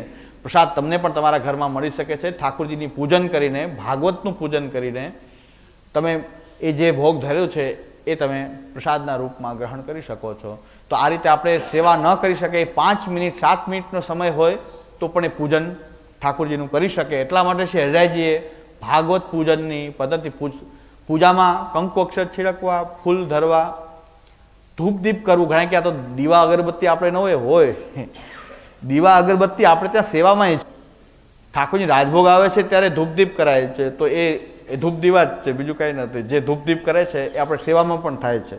આ તો ઘણાએ છોડી દીધું હોય સેવા પ્રકારમાં, બાકી સેવાની અંદર ઠાકોરજીને ધૂપ દીપ થાય છે. પૂજનમાં ધૂપ દીપ કરવામાં આવે છે, ભોગ ધરવામાં આવે છે અને પરિક્રમા કરવામાં આવે. આ એક પૂજનની વિધિ છે. તો ભાગવતનું પૂજન કરી અને તમે પ્રસાદ ગ્રહણ કરી શકો. તમને તમારો ઠાકોરજીને ધરેલો જ પ્રસાદ તમને પ્રાપ્ત થાય. ભગવાનના પૂજનના સ્વરૂપમાં કે સેવાના સ્વરૂપમાં પણ ભેદ નથી. જે પૂજાનું સ્વરૂપ એ ઠાકોરજી નથી એમ ના કહી શકાય, પુરુષોત્તમ નથી એમ ના કહી શકાય, એ કૃષ્ણ જ છે. અહીં કૃષ્ણની પૂજા થાય છે. ભાગવતની પૂજા એ શ્રી કૃષ્ણની પૂજા છે. તો પૂજન કરીને શરણાગતિમાં પ્રસાદ પણ આપણને પ્રાપ્ત થઈ શકે છે. તો આટલા બધા માધ્યમથી આપણને પ્રસાદ મળી શકે, તો શા માટે દેવદ્રવ્યવાળો પ્રસાદ ખાઓ? મનોરથોમાં ઠાકોરજી ન બિરાજતા હોય અને મનોરથ કોઈ કર્યો હોય ને કોઈ ઠાકોરજીને ભોગ ધર્યો હોય, એ દેવદ્રવ્ય હોય છે, ક્યારેય પ્રસાદ હોતું નથી. હવેલી મંદિરોની અંદર કોઈ પૈસા આપીને મનોરથ કરાવે છે અને પ્રસાદ મળે છે, એ પણ દેવદ્રવ્ય હોય છે, એ પણ ગ્રહણ કરાતું નથી. અને તમારા ઘરની અંદર પણ તમે ઠાકોરજીને કાંઈ ભેટ કરેલી વસ્તુ હોય અને એમાંથી કંઈ ઠાકોરજીને જો ભોગ ધરો, એ પણ દેવદ્રવ્ય થાય છે. તો એ દેવદ્રવ્યનો પ્રસાદ લઈ શકાય નહીં. એટલે આ જે બેને પ્રશ્ન કર્યો તો સમજાઈ ગયું બરાબર? કે કે પ્રસાદ તો પ્રસાદ હોય એવું નથી હો, એ દેવદ્રવ્ય છે, દેવઅંશ છે કે નહીં એનું આપણે જરાક ચેક કરીને લેવું જોઈએ. પ્રસાદ હમણાં છાપામાં પણ આવ્યું હતું કે આતંકવાદીઓએ હિન્દુ લોકોને મારવા માટેનું એક કાવતરું એવું લખ્યું કે હિન્દુ લોકો જે છે એક સાધુનો વેશ હોય. આ લોકોના લિસ્ટમાં છે, આતંકવાદીઓના લિસ્ટમાં છે, અને એક બે વખત પ્રયોગ થઈ ગયો છે હવે કે સાધુનો વેશ ધારણ કરો એટલે બધા પગે લાગવા માંડશે. આ લોકો હિન્દુ લોકોની એવી વાત છે કે ભગવા કપડાં પહેરી લે, જટા વધારી લે તો બધા એક બાપુ છે પગે લાગો. અને એમાં કંઈક પ્રસાદ આપવા માંડે, બુંદીનો લાડુ, તો બધા લઈ જશે પ્રસાદ પ્રસાદ પ્રસાદ કરીને લાવો લાવો, લાઈન લાગી જાય. પ્રસાદ હોય એટલે લાઈન લાગે, આપણો નિયમ છે. શિબિર હોય એમાં વૈષ્ણવ જેટલા ભેગા થાય એના કરતાં પ્રસાદ લેવાનું આમંત્રણ હોય તો એના કરતાં 5-10 ગણો સમૂહ દેખાય જાય. તો બધાને પ્રસાદ હોય બધાય પહોંચી જાય. અને સાધુ લોકોને ત્યાં પણ મર્યાદા માર્ગમાં પણ જ્યાં ખૂબ અન્નક્ષેત્ર ચાલે ત્યાં ખૂબ જ ભીડ થાય. અન્ન આવે એટલે બેસાડી દે પ્રસાદ લેવા, ત્યાં બહુ ભીડ જામે. તો આ લોકોને એવું થાય કે ભાઈ આ લોકોને કંઈક ઝેર પણ જો પ્રસાદના રૂપમાં આપી દો તો આ બધા લઈ જાય અને એટલા લોકો મરી જાય.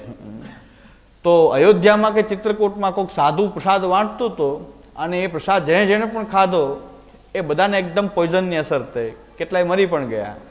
આવી એક ઘટના ઘણા વર્ષ પહેલાં બની હતી. તો પ્રસાદમાં એ ચેક કરવું પડે કે કોઈ આતંકવાદી ષડયંત્ર નથી કે નહીં. પ્રસાદ એટલે લઈ જ લેવું બધું. તો પ્રસાદમાં દેવવંશ, આપણી માટે તો ષડયંત્ર આ છે કે દેવવંશ જે છે, દેવદ્રવ્ય છે, એ પ્રસાદના રૂપમાં મળશે તો મરી જશું. અસમર્પિતથી નહીં મરીએ આપણે. કારણ કે મહાપ્રભુજી કહે છે શરણાગતિ રાખશો તો અસમર્પિત રહેતા હશો તો પણ શરણાગતિપૂર્વક રહેશો તમારો પાત નહીં થાય. ભગવાનના શરણમાં રહેશો તો અસમર્પિતથી કોઈ પાત નહીં થાય, પણ દેવદ્રવ્યથી તો મહાપાતકી થઈ જશો. એટલે પ્રસાદમાં દેવદ્રવ્ય ભળેલું નથી એ આપણે ખાસ ચેક કરવું. જેમ લાગે છે ઝેર ભળેલું હોય તો આ લોકો લઈ લેશે અને બધા મરી જશે ખાઈ ખાઈ. બુંદીનું લાડુ બધા જોઈ જાય એટલે બધા લેવા માંડે. હવે બુંદી લાડુ અંદર તો એને પોઈઝન મિલાવેલું જ છે, અને એ લઈ જશે તો મરી જશે. એમ આપણે પણ ધ્યાન રાખવું પડશે. એટલે સેવા ન કરે એ શરણાગતિમાં પૂજન, ભગવાનની પૂજા એ કરી શકે છે. જેવી તમને આવડે એ પ્રકારથી તમે પૂજા કરી શકો છો. ધૂપ દીપ કરવું, ભોગ ધરવું, કંકુ અક્ષત છાંટવા, એ પ્રકારથી પૂજનની વિધિ આપણે ત્યાં છૂટ છે. કોઈ કહેતું હોય કે નથી, એણે મહાપ્રભુજીના ગ્રંથો જોયા નથી એટલે એમ કહે છે કે આપણે ત્યાં ન હોય પૂજા. શું કામ ન હોય? આપણે યમુનાજીની પૂજા કરીએ છીએ, ગિરિરાજજીની સેવા નથી કરતા હો. જતીપુરા જઈએ છીએ ત્યારે સેવાનો પ્રકાર નથી, એ પૂજનનો પ્રકાર છે. ગોવર્ધન પૂજા આપણે ત્યાં થાય જ છે, અન્નકૂટમાં પણ ગોવર્ધન પૂજા થાય છે. તો પૂજન આપણે ત્યાં મર્યાદા ક્યાં ગણ્યું છે એ બતાવો કે પૂજનનો પ્રકાર તો આપણે કરતા જ આવ્યા છીએ. શ્રી મહાપ્રભુજી પોતે ઠાકોરજીની સેવા કરી અનોસરમાં શાલિગ્રામજીની, અનંત શયન શાલિગ્રામજીનું ષોડશોપચાર પૂજન શ્રી મહાપ્રભુજી પોતે કરતા હતા. અને કેટલાક ગોસ્વામી બાળકો પણ કરતા આવ્યા છે કે સેવાની સાથે પણ પૂજન કરતા હતા.